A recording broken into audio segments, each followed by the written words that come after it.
Hello and welcome to Talkin Baseball. We've got one game to recap and two series to preview. Let's do it.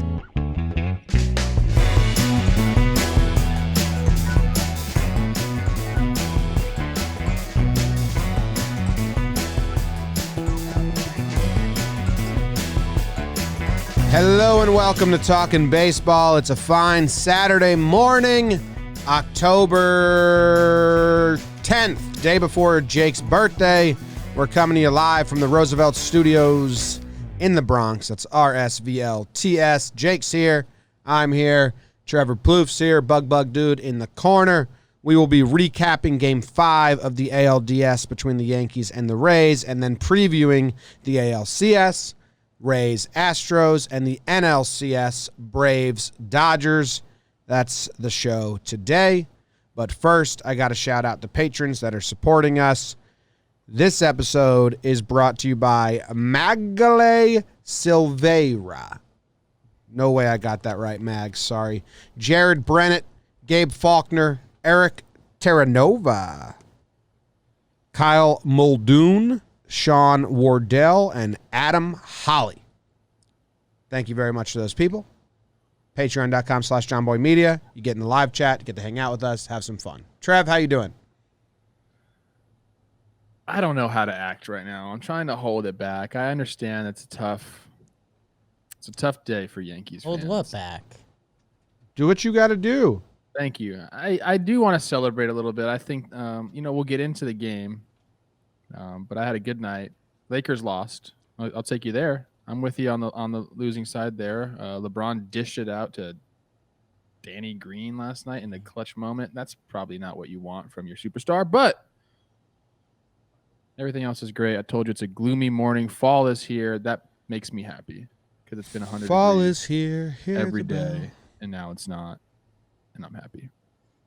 Excited to see what you have to say, Trev. A very spry smile this morning. When it was an incredible game last night.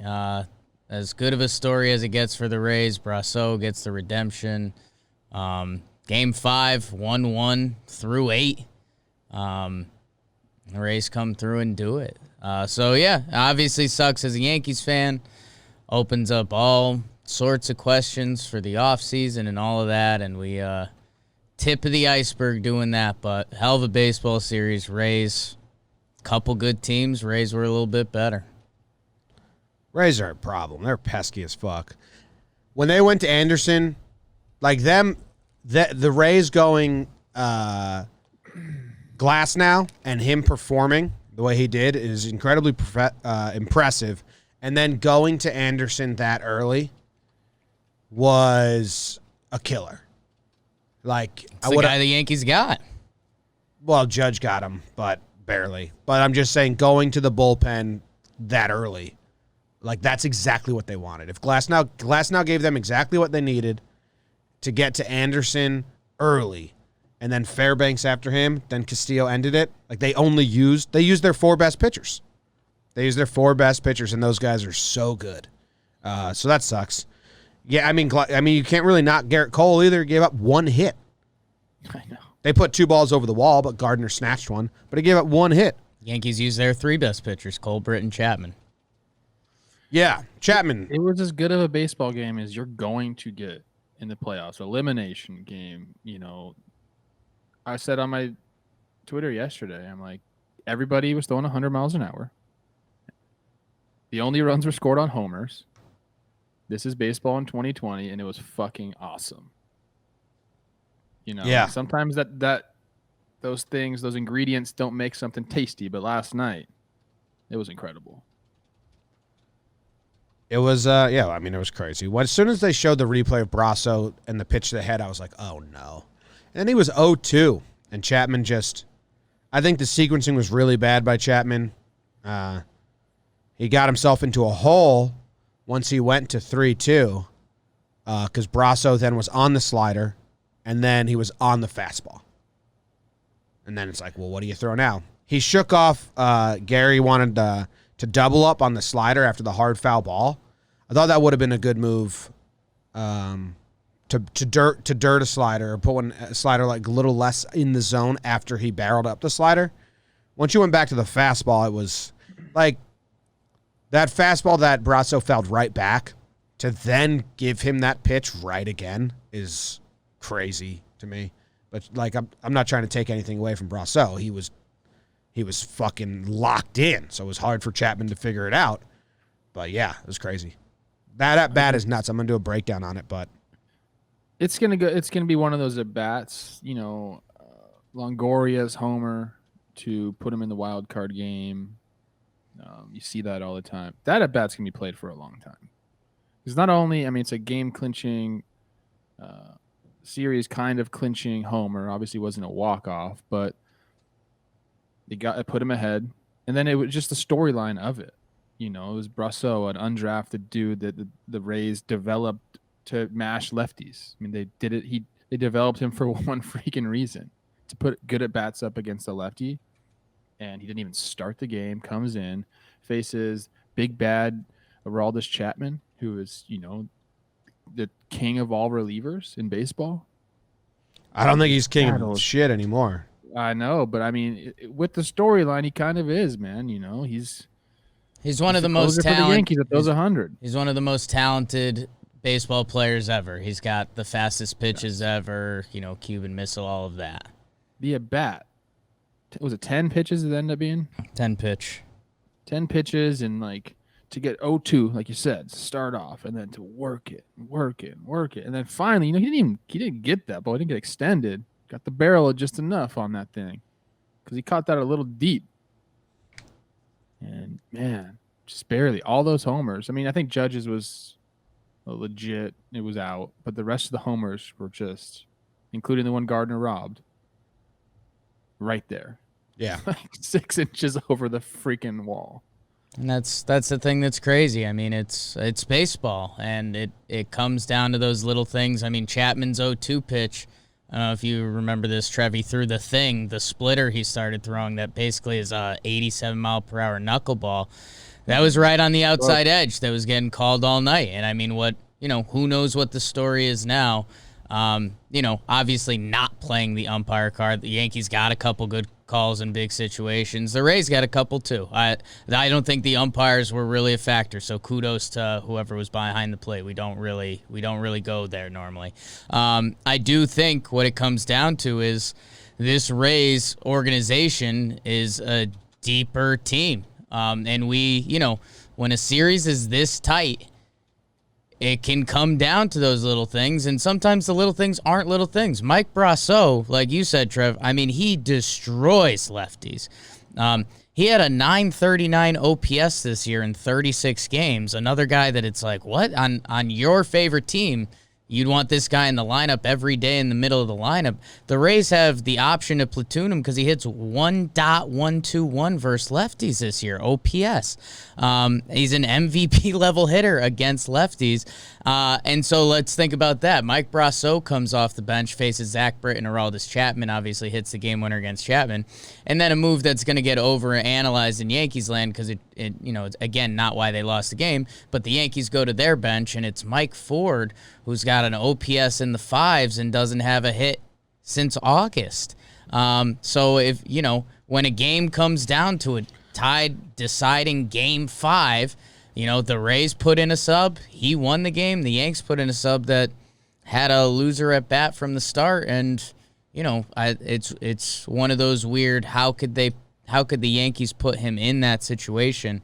So yeah, it leaves you shaking your head a little bit. And you also, the Yanks' big advantage is that lineup. When you put it down, pen to paper, that's where they have the advantage. They only scored 1 run.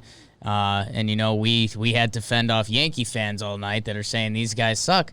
You know what? Not really. Glasnow, Castillo, Anderson, my guy Pete Fairbanks, dropping dick all over me. They're some of the best pitchers in the world.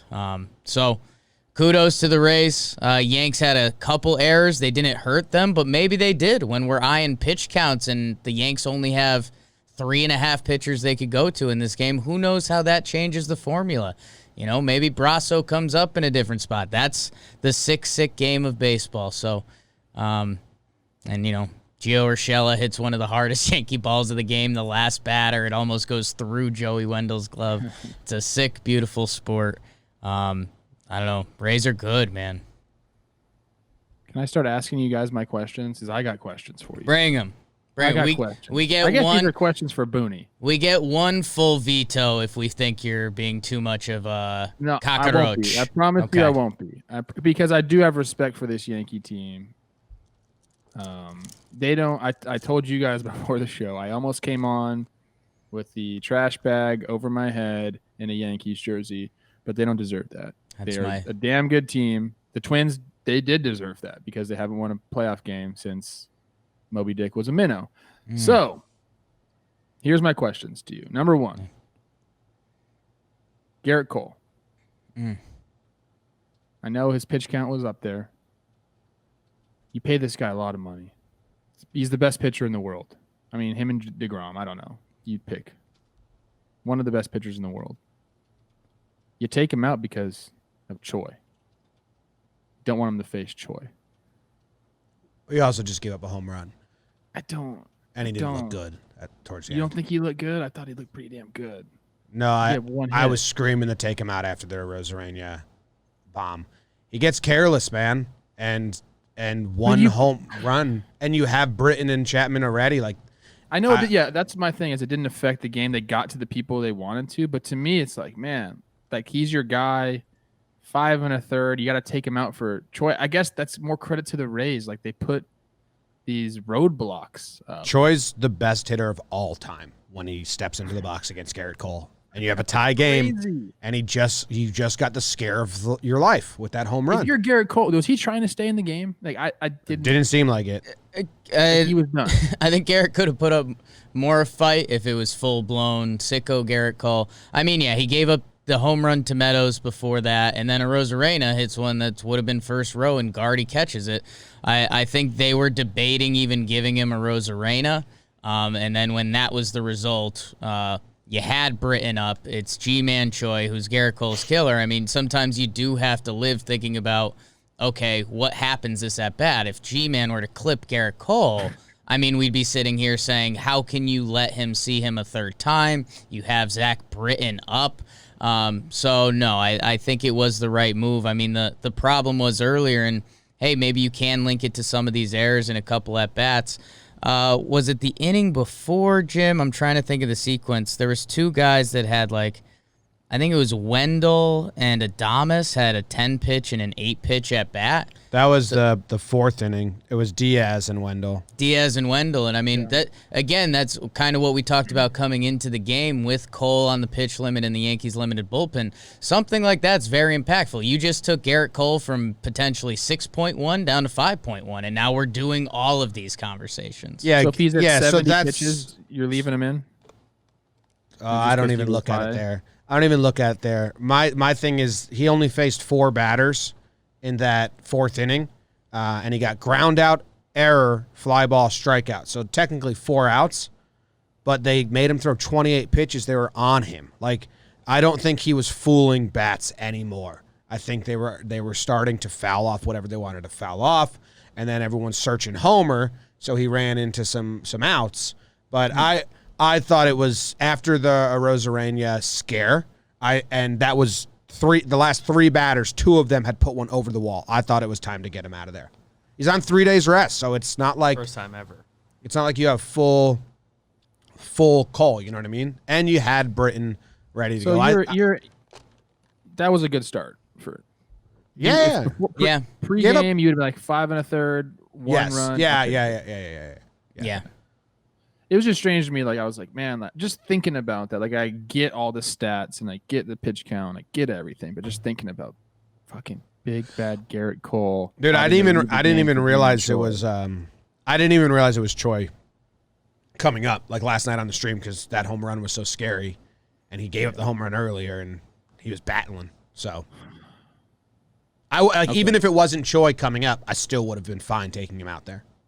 Next question. You know it's the Mike Ford question. Oh, dude, you're asking the right guys. okay. So dumbest move I've seen in my at least recent memory, like since I've been covering the Yanks every game, 2017, it's the dumbest move I've seen. Unfathomably dumb. Diego Castillo is better against lefties. Mike Ford hasn't had a hit. Either. Mike Ford hasn't had a hit. Hasn't had a hit since August. And now we have worse defense and a worse at bat. I don't think it like looms large in this game because the Yankees only put up 1 run. So, if you look at it in a vacuum, I think it's a fireably dumb move. I think it's the dumbest move I've ever seen as a Yankee fan. Who else is on the damn team? Clint Frazier. Guy off the exactly. Clint Frazier. Miguel Andujar, who Ford's on the roster over inexplicably, he had a 50. Again, we're measuring September hits now, but Miguel Andujar played in 9 games in September. He hit .355 with a .975 OPS, and that's a guy that's still supposed to be part of this young core and this young team. And for whatever reason, they punted on him, and they've kept Mike Ford around. And it's a disaster. I mean, they did this same move against Diego Castillo. Their analytics guys must have found something where there ain't no fucking analytics, man. That's not analytics. Where 40's a good matchup against Castillo because they went to that matchup twice. I don't think that's even the analytics department. So they came into this series with a plan to get Diego Castillo with Mike Ford, which means something told them that, and whatever that something was is as wrong as can be and needs to be removed from analytics because it ain't right. I think I've told you guys this before. What they got in those binders, it's hilarious. I mean, you talk about having a computer decide what's going to happen during the game. That's what's happening. I mean, they have a sheet. On this sheet, they'll have all of the bench players, available hitters on it. And then whatever outcome that you need, they'll give you a percentage for that to happen. So right there, what do you need? Base runner, extra base hit, home run, whatever. Mike Ford, according to the analytics, was probably the top guy. It's no, there's no like I don't know how. I don't know how. It's either, not. dude. We've done this with how. the Yankee fans that are deep in the analytics. There's nothing. There's nothing that supports that move. I think it came from the bench. Nothing we know. There is something that supports that move. There's no way he just goes and says Mike Ford. Yeah, they're not just being willy-nilly. It's 2020. I think they are. No. I've read so much. He'll be fired today if that's the case. I think there's a big argument going on between the departments. There's no analytics that support it. People have tried. All the people that are Yankees fans that are like nerds in the analytics have poured over it. There's nothing that supports it. I think it's a terrible feel move this year. It's like analytics don't push the magic button. People in the dugout push the magic button. I think they were banking on his 2019 numbers. Don't hate on me here. Gary Sanchez. We talked about him. Yeah. Love Higgy. Obviously starting with Cole. But like if was in yesterday because he's a better hitter than Sanchez right now. Okay. That's the reason he was in there. It's not any other reason than Gary hasn't hit and Higgy has hit. No, Higgy's a little bit. Higgy's been Cole's personal catcher for a month. I'm saying not yesterday, the day before. I'm sorry. Yes. He played over Gary because he's been hitting better. And the defense. The defense was a factor. Then you take the guy out for a guy that's worse than Gary. Yeah. It doesn't make any sense. Pinch hitting Ford's the dumbest move I've seen a Yankees team do in the short history of like my recent memory. I'm sure there's some dumb shit. There's no good matchups for Diego Castillo right there. Like you don't have just someone on the bench is like, oh yeah, go get this guy. I don't know who that could be. Higgy was giving you better at bats. He was spitting on breaking pitches. Higgy had a couple good at bats. I'd rather have that guy. Yeah. If you're really looking the miracle, you could go with Gary Sanchez, who replaced him in the game. And like you've been saying, I mean, Gary's at least a crazy home run hitter. If he runs into one, that's something he has done. Or Clint Frazier, who's been a really, really good hitter this year. There's nothing there.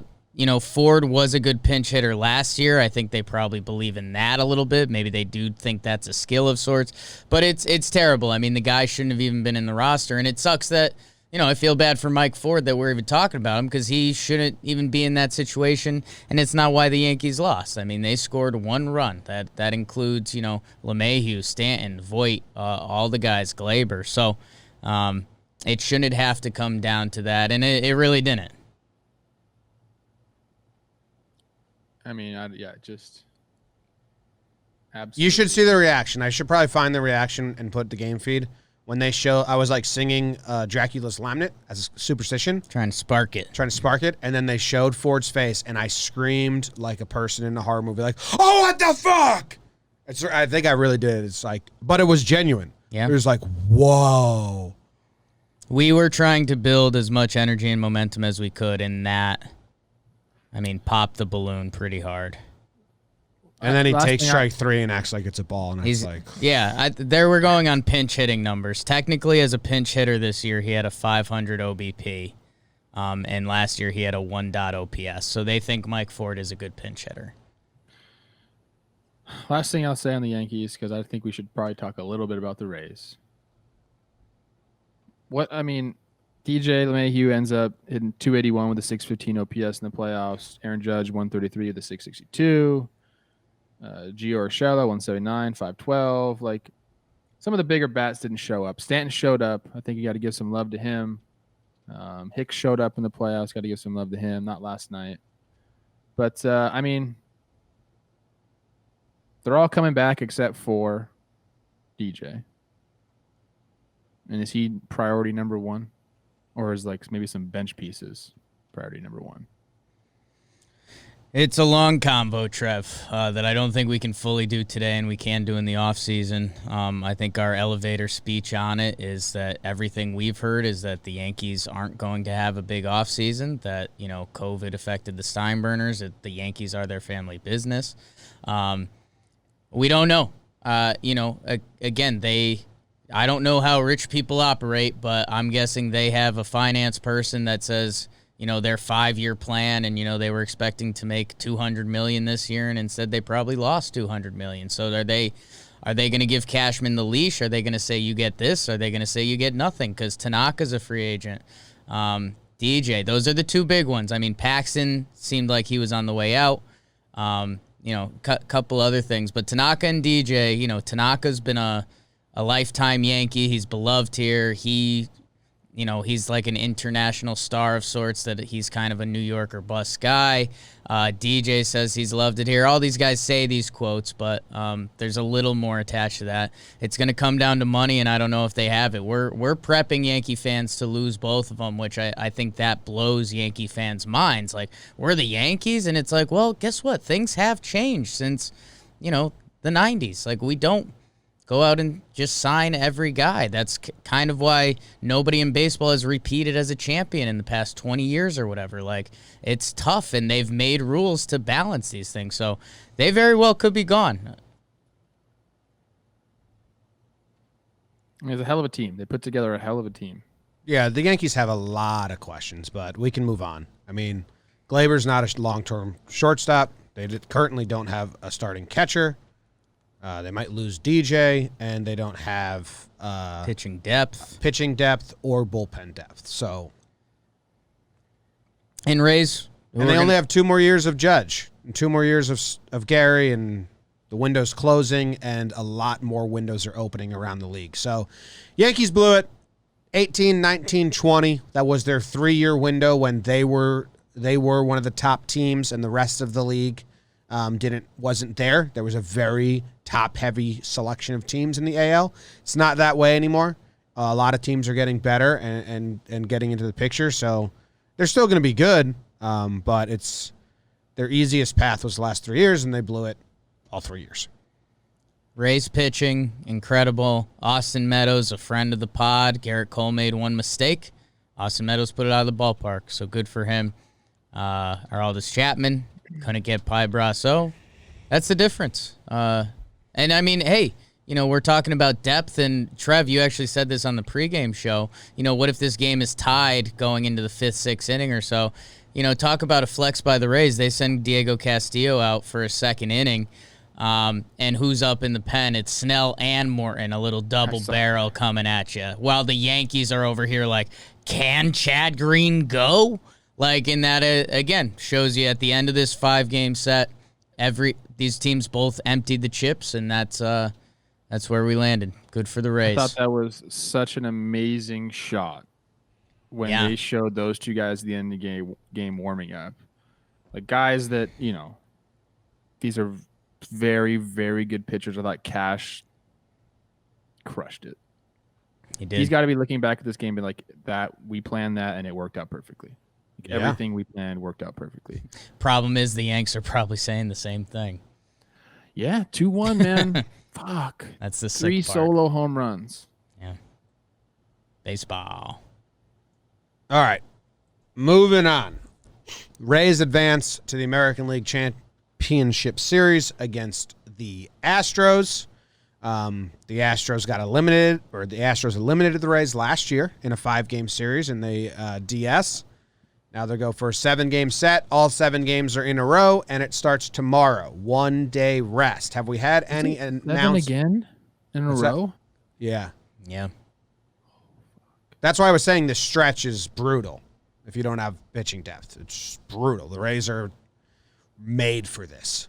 They're one of the only teams, and I mean the Astros got a lot of pitching too, but not like the Rays. The Rays are made for 12 games in 13 days series. The Yankees are not. We're not. I just want to say, like, about the Rays, if you were to show me that lineup card, and then show me the Yankees lineup card before the season, I mean, I would have put so much money on the Yankees. Baseball is such a nutty sport, man. Pitching. That pitching. All right. Have we had any announcements on pitchers?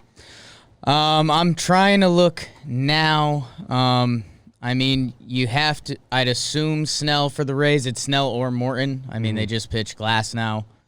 So I'd assume Snell, Morton, or Morton, Snell. If either of those have a lean, you're probably looking at a Game 3 bullpen day and then Glass now. Unless he could go shorty again, which I don't know. Probably depends on their bullpen usage and things like that. And we've got, Dusty has a plan, is what I'll tell you. Dusty does have a plan. Do you think we'll see straight up, quote unquote, punt days? I mean, the Yankees did it in a 5-game set because they're not made for a 5-game set. No one's made for a 7-game set. So do you think if you win game 1, then if you win game 1, I guess, do you try to sneak a win game 2? If you win game 1 and 2, I think you fully punt game 3. I think if you're up 2-0, whatever team it is, because there's no off days, and by punt, I just mean you don't throw your top tier starter, nor any of your top 3 relievers. You give them the full day off for the long haul. Just a general question about these 7-game sets in a row. I think, NL, AL, I'm just wondering if a team goes 2-0, I think we might see them try to just like the opposite of the kitchen sink at them. And it's interesting to think about if a team like gets behind in game 1, 5-0, do they just let that person die on the hill? Yeah, I think you might see pitchers dying. I think you might see bad bullpens being used in 4 runs or less, which you don't usually see in these games. So it's going to be interesting. It's an important part of the roster, and that's why it almost the Rays, again, the Rays basically had a punt game in game 4, but their punt guys were Thompson, who's had a really nice year, and Ryan Yarborough, another friend of the pod, who's a really nice pitcher.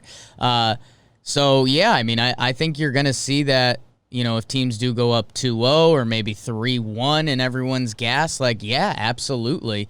And, again, that's where the Rays look different. I mean, every guy that comes out of the pen is really talented where, I think the Astros, some of their depth is a little lesser.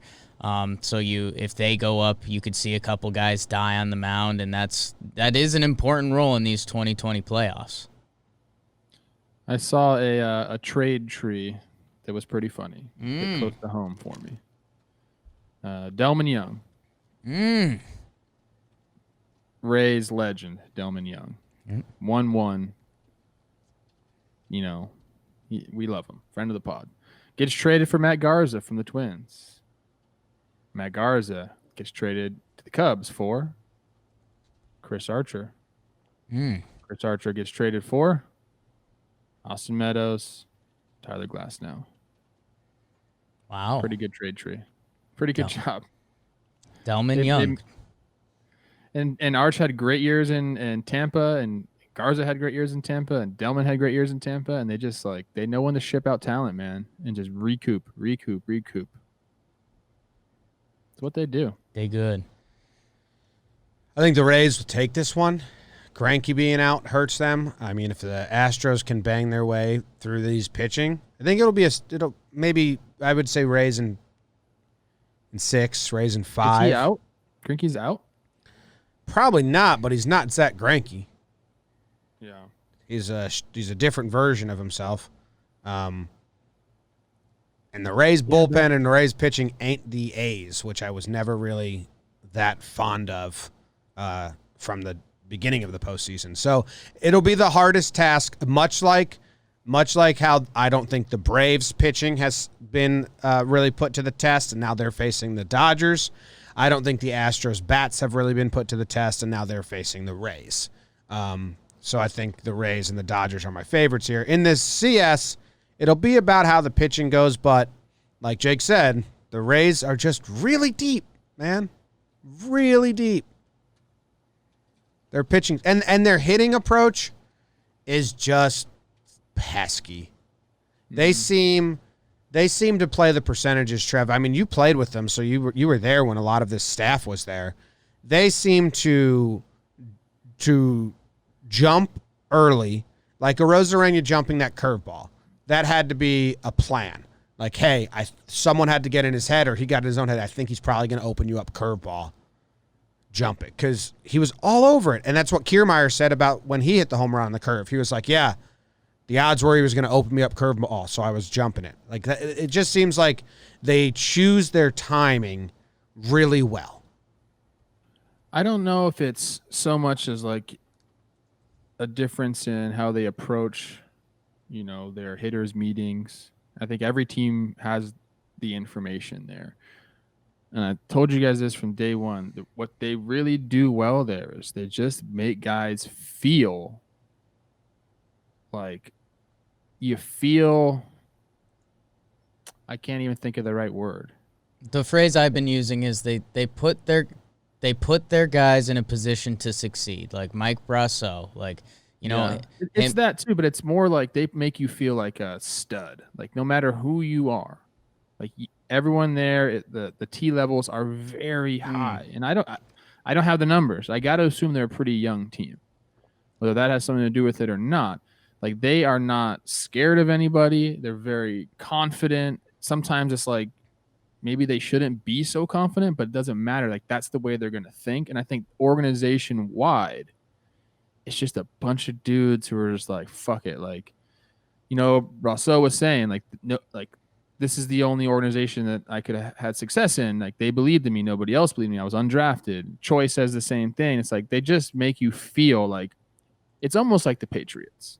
Well, it's also, I think people come in the Patriots and they just like, okay, I bought in. Like I want to be part of this and prove everybody wrong. And it's the whole encompassing vibe that comes with that organization. To me, the Rays feel like none of their offensive guys put any weight on their shoulders, whereas because they just spread it out. Like if I don't do it, someone else will do it. Like I don't have to be the hero today because we got pinch hit heroes, we got platoons. Like just have a good at bat. Where the Yankees being home run or bust, like Voit, Stanton, Judge, I think those guys, Gio, Glaber carry all the weight on their shoulders when they step into that box. Like, I have to be the dude. I have to hit a home run here. I think that's how Voit even kind of talked in his postgame. The Rays don't have any of that, it feels like.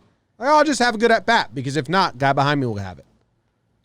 Because there's not expectations for them to go out and just bash. To put it in different terms, I'm trying to make it relatable here. Fantasy football. People who do really well at that, and the pros, they're not afraid to sit a star when he's a star wide receiver when he's going up against a shutdown corner.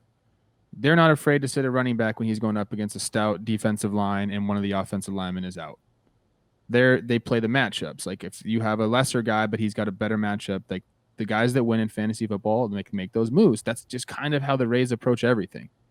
Like we want to give you, where can we find the little advantage in the numbers? Like where can we find the matchup that works?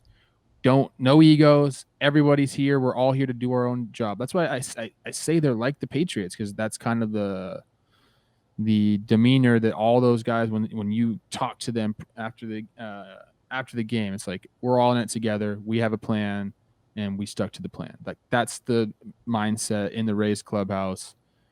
And again, like the T level is high too, and they're smart. It's like that combination of all of that together. They've created a culture there. I like the Patriots comp, Trev, because I think that does tie in, and it's kind of like these guys, you dream all your life of being a Major League Baseball player, and the Rays basically give you the formula. If you want to be, here's the test. If you want to be a Major League Baseball player, G-Man, go rake off righties. Brasso, go rake off lefties. Hunter Renfroe, go patrol right field and mash when you're there. The Rays are going to raise. I think it comes back. I mean, Houston, it's going to be a lot of young pitching. Framber Valdez has looked great. Lance McCullers, which Lance McCullers are you getting? Urquidy's looked really good. Christian Javier, he's been out of their bullpen. Does he have to start? I mean, if you look at the horses, you have to lean Tampa. But, I mean, what Houston just did, we're going to find out. Was Oakland's pitching staff as weak as we think it might be? Or have Correa, Altuve, Springer, the guys you know, I mean, have they found it? Because they were mashing. So I feel like the lean is the Rays. But, man, Houston's still like it feels like a wild card, and for that reason you have to go with Tampa. You're asking me to pick the series here. I'm going Tampa too. I just think that they are a little too deep. Houston they'll have to put up offensive numbers like they did against the A's to try to keep up, and that's very difficult against a team like the Rays. But the Astros are scary right now, man. Yeah. Like the way Correa's playing, like he can propel them to some victories just by his bat alone. You know, you get a couple guys on in front of him, he continues to hit homers and play defense the way he does. It's not going to be an easy round. I mean, I do think like getting past the Yankees, it was a huge thing for the Rays, and the confidence level there is going to be immense tomorrow. But I'll take the Rays. I'll take 7-game series. I'll take them in 5. I think it might happen pretty quick. It all depends on how the series goes. If it's 2-0, I think that the game 3 is a wash, and then you win 4-5. I'm going 7. I think this is going to be good. I mean, dude, Springer, Altuve, Brantley, Bregman, the top 4 in their lineup, ended their playoff series with Oakland. Everyone with sluggings above 667. Correa's slugging is a 1 dot right now. I mean, they've got 5 guys in their lineup who are electric. Gurriel can turn it on at any moment. Kyle Tucker too. Yeah. So like these Astros are bad guys. I meant bad guys like they're bad dudes on the field in a tough way. Okay. I don't know. I think it goes 7. I think they're really good. I think that lineup, again, on a given day can outdo the Rays. But if it is Game 7, I think the Rays have their formula pretty easy, where Houston has to almost figure it out on the fly. Yep. All right, we'll be doing the pregame shows, as always, doing each and every game starting tomorrow. Are we going to be live for tomorrow's game, too, if anyone wants to listen to us do play-by-play and color commentary instead? We can. Talk about it after this. All right. I'll be allowed on, so. Ooh. See. Text real hard. Fly out here. What? Because when we did it that one time, you were like 30 seconds delayed. Yeah, I know. All right.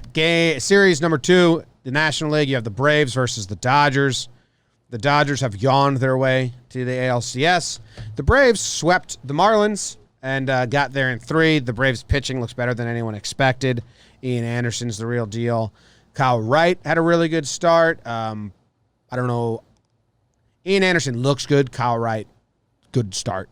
And then Fried looks great as well. They did this on MLB Network, Jake, while we were watching it yesterday. And they asked who they asked. Kevin Mala? Yeah, they asked him whose starting staff is better, Braves or Dodgers, and they kind of like juggled it around, and I think they were being earnest because Buehler only goes 4 or 5 innings, Kershaw's really good, and then who's the rest of the staff of the Dodgers? Dustin May, they used him weird. He should be a starter for this series. He will be a starter. Yeah. Yeah. They have Tony Gonsolin. They have Urias. I mean, there's a bunch of guys they can reach into their pocket and just find. They have the arms. We'll see how they utilize them. Braves bullpen has been amazing. We'll see if that is different. The Dodgers don't trust the very back end of their bullpen. So, I think, everyone wants to say it's Dodgers easily. I think the Braves might have a little more fight. Their pitching has kind of proven it to us a little bit. No, I think they have a lot of fight, man. Okay. You're on the Braves now? This one, to me, I mean, I picked the Dodgers to go to the World Series. But watching the Braves hit, kind of watching what they've been able to do pitching-wise, if the Dodgers stumble out the gate and come out slowly offensively, I think the Braves hitting could score some runs against this pitching. The Dodgers have great pitching, but you got Acuna, you got Freeman, you got Ozuna, you got Dansby, you got Darno, who's seeming like a postseason hero for them. I'm not so sold on the Dodgers in this series. I think this is going to be I think the Rays kind of handle Houston. I don't see the Dodgers just doing that again. They're the deepest team in baseball. There's no holes. But offensively, I think that Atlanta can stay with the Dodgers. And that's a scary thing for Dodgers because, like you just mentioned, Jim, what happens at the end of the game? Who are they bringing in? They don't have that back end figured out just yet. And that's scary, scary, scary in the playoffs when you're clinging to a 1-2 run lead and Kenley's coming in. I know a lot of people are going to be biting their fingernails, going like this, like not really wanting to watch. Just like you were yesterday on the Chapman pitch. That had bad news written all over it. Good memories.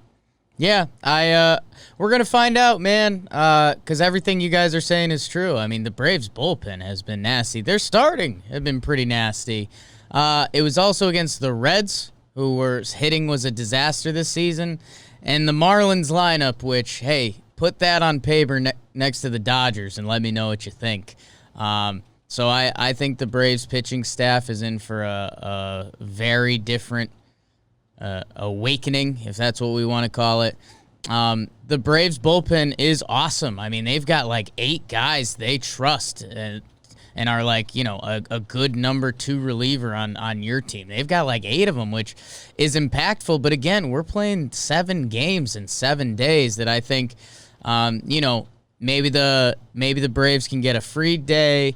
Maybe the Braves, Ian Anderson drop stick, or maybe they can jump the Dodgers bullpen one game, which again, that would feel impactful. But I think these Dodgers are just too good. Looking at how the Braves season went and the teams that were in their division and who they've played just on the whole, these Dodgers are monsters, and I think I'd go Dodgers in 6. I think you get a free day. And then maybe one of the other young guys drops it, or the Dodgers essentially can do a punt day where you're sitting there in Game 6, Dodgers fully loaded, while the Braves are hoping to piecemeal it with a bunch of tired bullpen guys. Do the Braves have a 4th starter? I don't think so. We got a 4th starter for the Braves. We got Fried, Ian, and Kyle. I mean, they just found their 3rd. Tukey wasn't on the roster. Yeah, I think he had a bad year. Norm says no. I think you try to piece something together. Yeah. I'll give my prediction right now. I got Dodgers still in the series. I think it's going to go 7 games. I think this is the one that's going to go all the way. It's going to be a hard-fought, great series, and then I think the Dodgers ultimately prevail, and we'll be like, oh yeah, they're so good. Yeah, I don't know. I just don't think the Braves have to win one of the first 2 games, and then you can get sneaky. I think the first 3 games will be really close, and then maybe the depth shows. Maybe the first 2 games will be really close, and then the depth shows. The Dodgers got depth, pitching and hitting. So they're also, I mentioned this to you guys the other day, what could be fun is kind of a first, second half of this game. If the Dodgers do have a weekend, it's the back end of that bullpen. The Braves are feeling very strong about their bullpen right now. So kind of like what we said with the Yankees-Rays last night, if it's tight late or tied late, I do think things slightly tilt to the Braves, and that could be fun to watch. Yeah, that could be fun to watch. I like that. Give me Kenley or Kelly versus the top 6 of the Braves order. Ooh, in a close game. The Braves can steal. The Braves can steal a game from the Dodgers late like that. Is this a Darno revenge series? Traded from the Dodgers after the Mets cut him? My God. Oh man, I'm excited for both. I'm excited for both series. Like I said, I think the Dodgers ultimately prevail because of the 7 straight games. It really showcases depth. Dodgers-Rays, to me, just exemplified depth. So I'm picking them to go to the World Series. I hate you, Corona. I hate you. I do too. Kershaw, be gross, dude. What's the best World Series here? Dodgers, Astros? Ratings-wise? Best for what? Yeah. Drama-wise? Yeah. Yes. Best baseball is Dodgers, Rays. It would have been Dodgers, Yankees. Rays, Braves, probably MLB's nightmare. Yeah. Intense in the lower southeast region of the U.S. I think Braves, Houston is probably because maybe people tune in because they hate Houston. Houston's a national storyline right now. I think Braves would be really bad for the ratings for the execs. Yeah, they would not like that. Dodgers are going to be in it. Dodgers, Rays, even that I don't know. I mean, Rays aren't really the draw here. No, the draw. The draw is. It would be good for baseball, and baseball would have no idea. What? Dodgers, Rays. It would be the core baseball fans they're forgetting about. I'm not knocking the Rays' skill or approach to the game at all because they're a juggernaut and they're deep. Boring team for a casual fan. Hey, I mean the American. They don't have until you watch it, but they don't have get people to watch. Yeah, you have to know baseball to understand why that's so good. You're not going to get a casual fan, but they don't have an Acuna, they don't have a Mookie, they don't have a Tatis. The Dodgers have the American Randy Arozarena. I love that. Bullpen games are boring for brand new fans. I would like Rays Dodgers. I think that's the most fun skill matchup. And depth to do what we're doing. I think ratings people would want Dodgers, Astros. Tell you what, Houston Braves too. If the coin goes the other way, I mean that series you got a lot of star power. You do have a lot of star power, a lot of hitting. That would be an exhausting, fun series too. So I don't know. 4 good teams. I think that's also a win. You know, we were wondering how this Corona year was going. I mean, like, if these Marlins did stumble into the Dodgers, I mean, bless their heart. So, I don't know. The formula worked. We're sitting here with 2 nice CSs. All right. Are you feeling like this is legit? Yeah. I am too. Yeah. I mean, we got really good teams left. The Astros wouldn't have made the playoffs. Now they're in the CS. That's a tough pill to swallow. But the reason they did it was because Dusty has a plan. Oh, God, I have to keep hearing that. It If we had Astros fans that would buy our merch, I would make it Dusty Has a Plan shirt. You can start. I might make it and wear it myself. Yeah. You can start doing so many weird dances in your head with that. You know, the Astros wouldn't have made the playoffs. Yeah, I bet they would have had a pretty nice 100 games. I agree. You know, and hey, the moment I just had that you can't even do as a Yankee fan is, you know, a normal ALDS has travel days where maybe they would have had more good bullpen available and you could have done better rest. It wasn't how it went this year. I don't care. There was 2 months where I didn't have sports and life was full out pain. This was fair. Line them up, play baseball. They got beat. Do you remember earlier in the year when you couldn't fucking move and all we could talk about was labor negotiations? I mean, I wonder if my back injury was real or if it was just my brain shutting down and it was like, your back doesn't work anymore. You were out. You were not. I was out. I was having a bad time. All I like is sports. There were no sports. Jimmy was like, you gotta keep egging Jake on because he needs that. Maybe the number 2 thing after sports is like touching people. Also off the list. Off the list. And that's at a restaurant. Trevor, that's also why I wore my chain today. After the Yankees lost, you know, something we're big about on this show is, hey, if you're gonna wear that chain when you're banging them, you better wear that chain when you're slumping. So.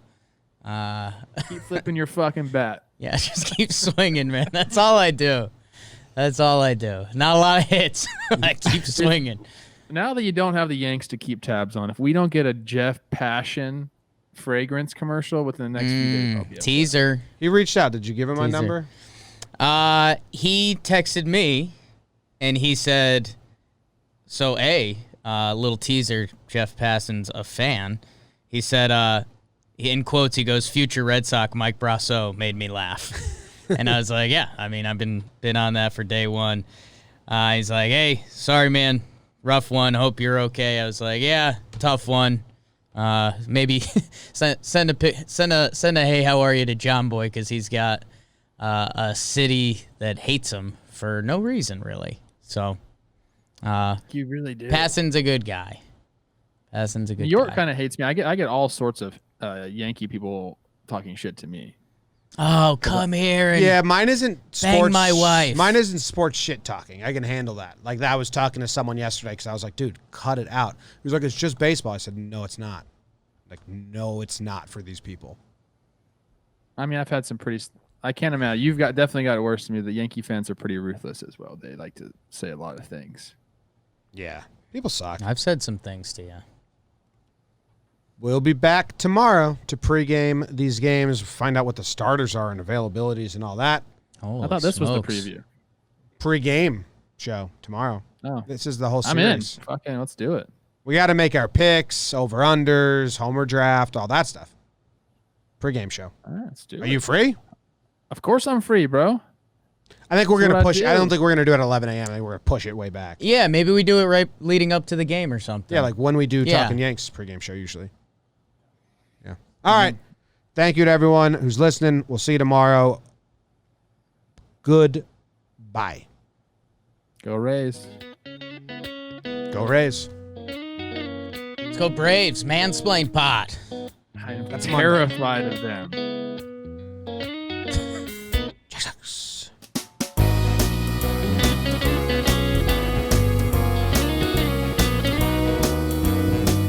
Oh, yeah. What could be in that? How'd that happen?